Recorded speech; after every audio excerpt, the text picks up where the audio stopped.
Welcome back. In this video, we will continue to learn about covalent bonding, and we'll do this in the context of resonance. We'll describe what resonance is and how it helps us to better understand various molecular structures.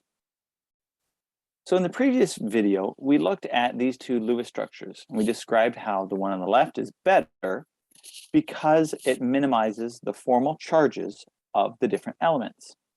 The formal charge on each of the elements in the molecule on the left are 0, where the formal charges are 0 on the right for the chlorine on the top and the carbon. But the chlorine on the left has a positive 1 charge. The oxygen on the right has a negative 1 charge. It turns out there's a name for the relationship that exists between these two different structures. We call this resonance.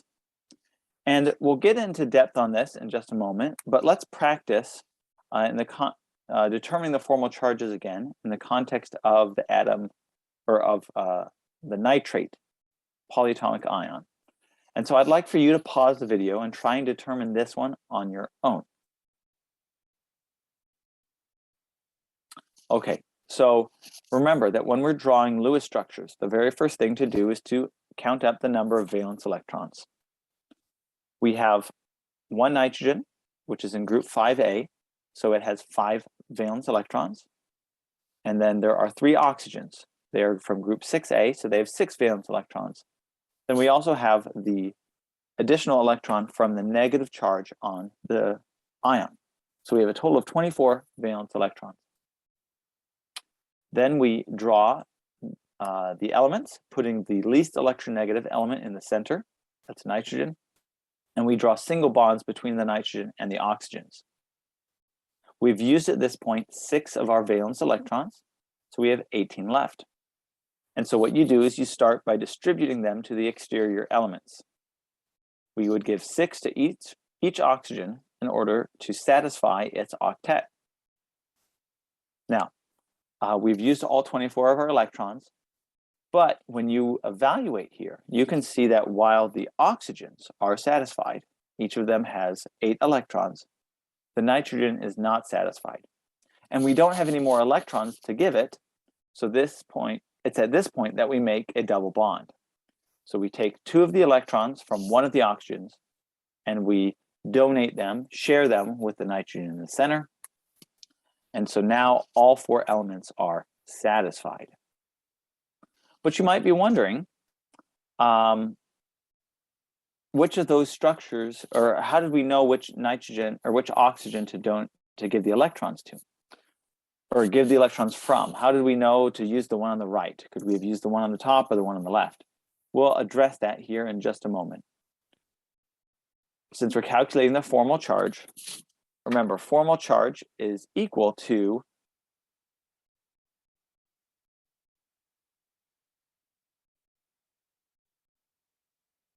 the number of valence electrons minus the number of lone pair electrons minus 1/2 of the bonded electrons. So oxygen, both of them with the single bond have the same structure. They each have 6 valence electrons based on the periodic table. There are 6 electrons in lone pairs. And then we have 2 electrons in the bond, so we take half of those, and so our formal charge in each of those is a -1. For the oxygen, one with the double bond, it has 4 electrons in the lone pairs. Its valence electrons are 6, and it has 2 bonds, so we count 1 for each of those bonds. So it has a formal charge of 0. Nitrogen has 5 valence electrons based on the periodic table. It has 0 lone pair electrons, but 4 coming from the 4 different bonds. So it has a +1 formal charge. Okay, so there's our answer there. Now let's go back to this dilemma. How did I know that it was this oxygen that made the double bond and not the other 2? Would it have mattered? This brings us to a dilemma. And the dilemma is that for some Lewis structures, for some molecules, it's not possible to fully describe the actual structure with just one Lewis structure. We saw this earlier with phosgene, that we had two different structures, and we'll see it here with nitrate. This structure implies that there's one short bond and two long bonds. Remember that bond length and bond order are inversely related. So the higher the bond order, the shorter the bond length.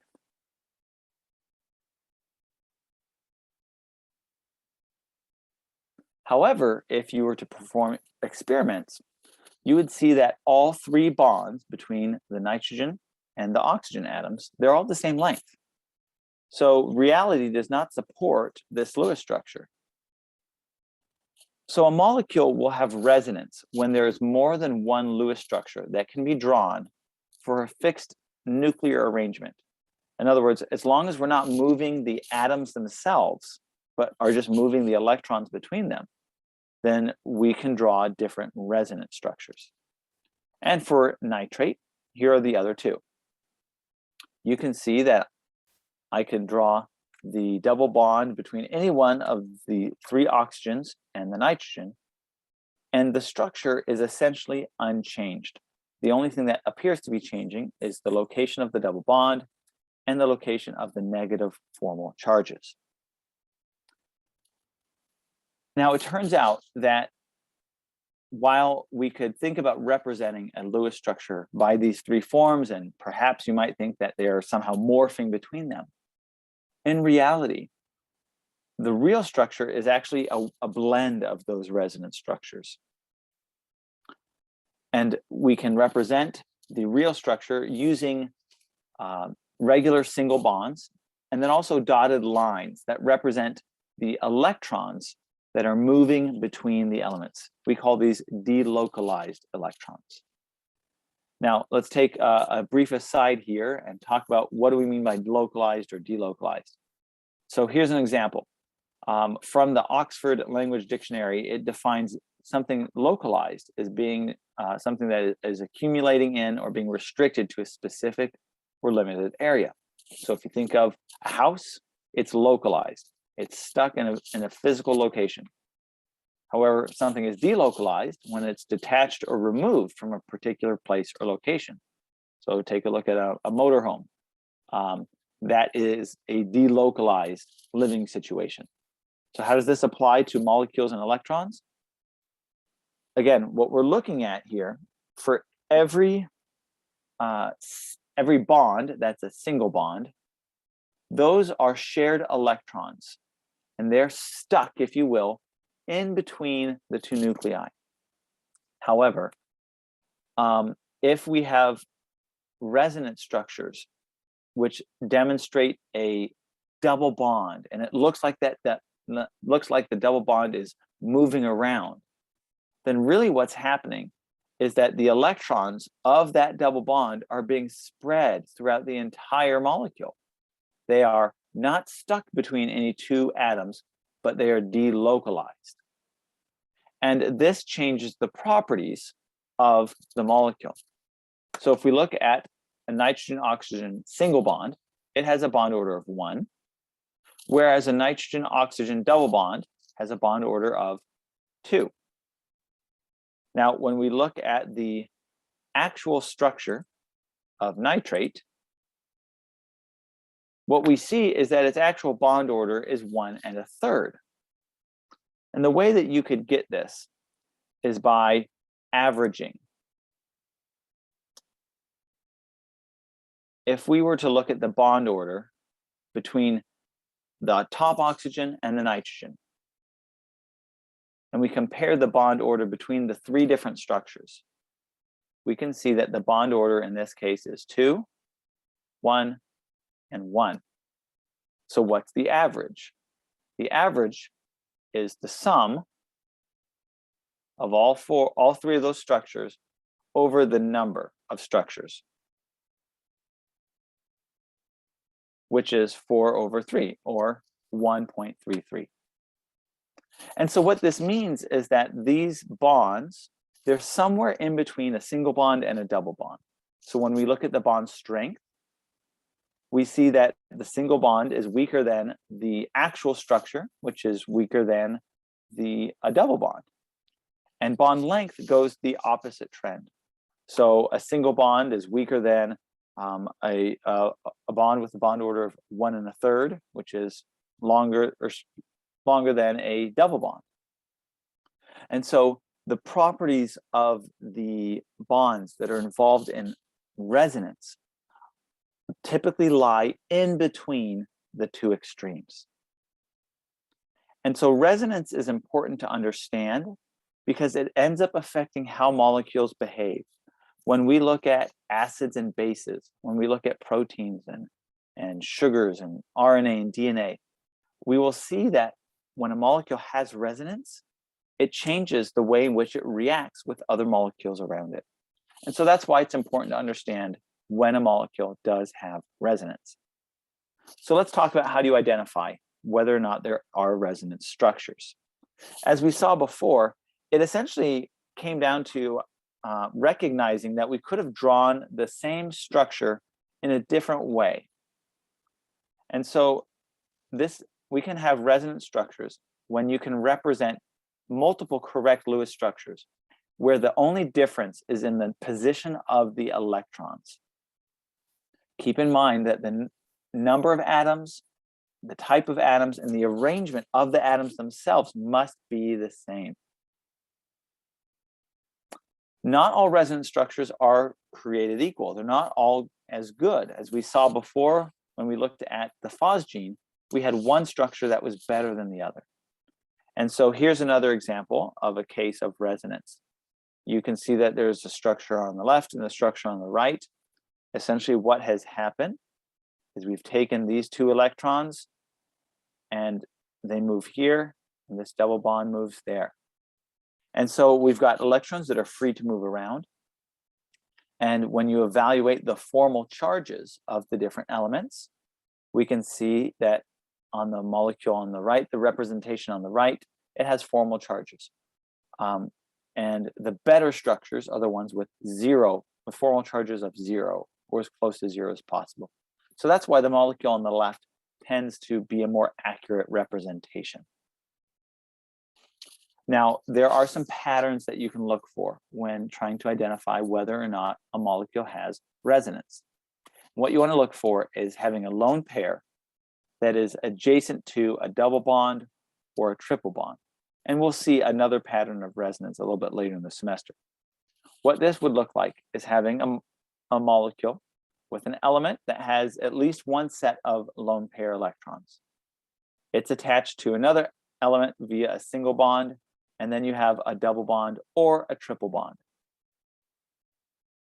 What ends up happening is that the electrons that are part of that lone pair and part of the double bond are able to move around back and forth. They're delocalized between the elements.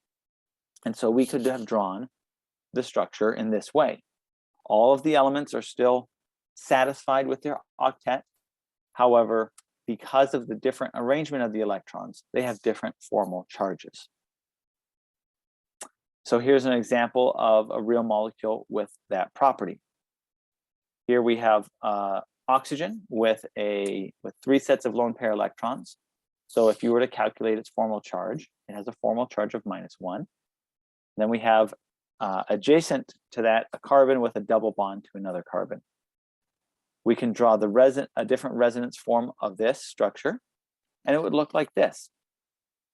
And you can see that in both cases, if we were to label each atom, we could call this hydrogen 1, hydrogen 2, hydrogen 3, carbon 1, and carbon 2, and oxygen 1, that the placement of those elements does not change. So carbon 2 is still bound to carbon 1, hydrogen 2, and hydrogen 3. All that changes is the placement of those electrons. And also notice that we're still following the octet rules. So we have not given an element too many or too few.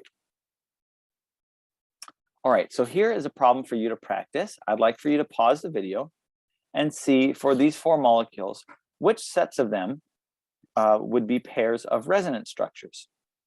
Pause the video and then come back and I'll walk you through the solution here.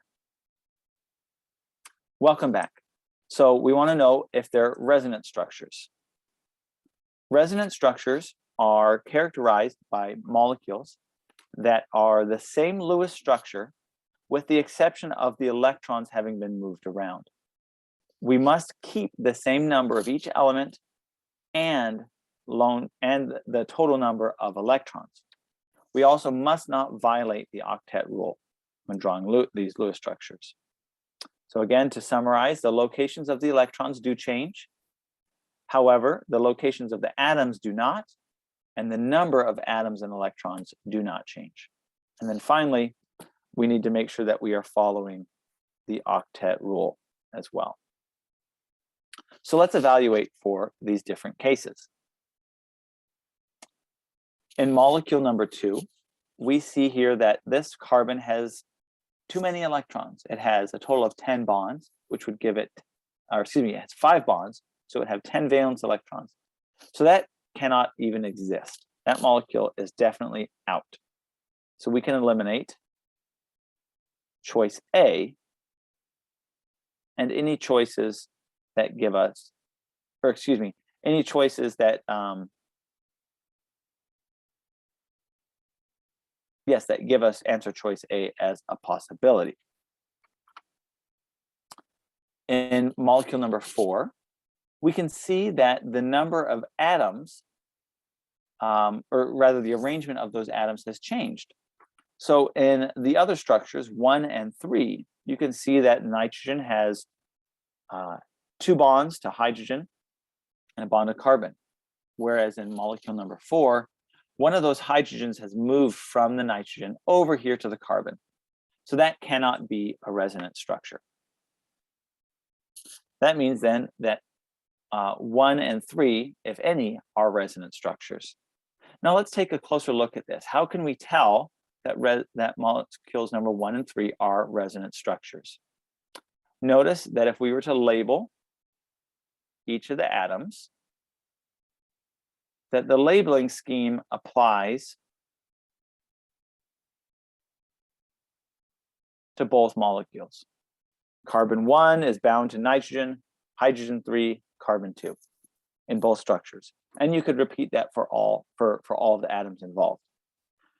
What we also see is if you were to count up the number of valence electrons represented, then it's the same in both cases. What has changed?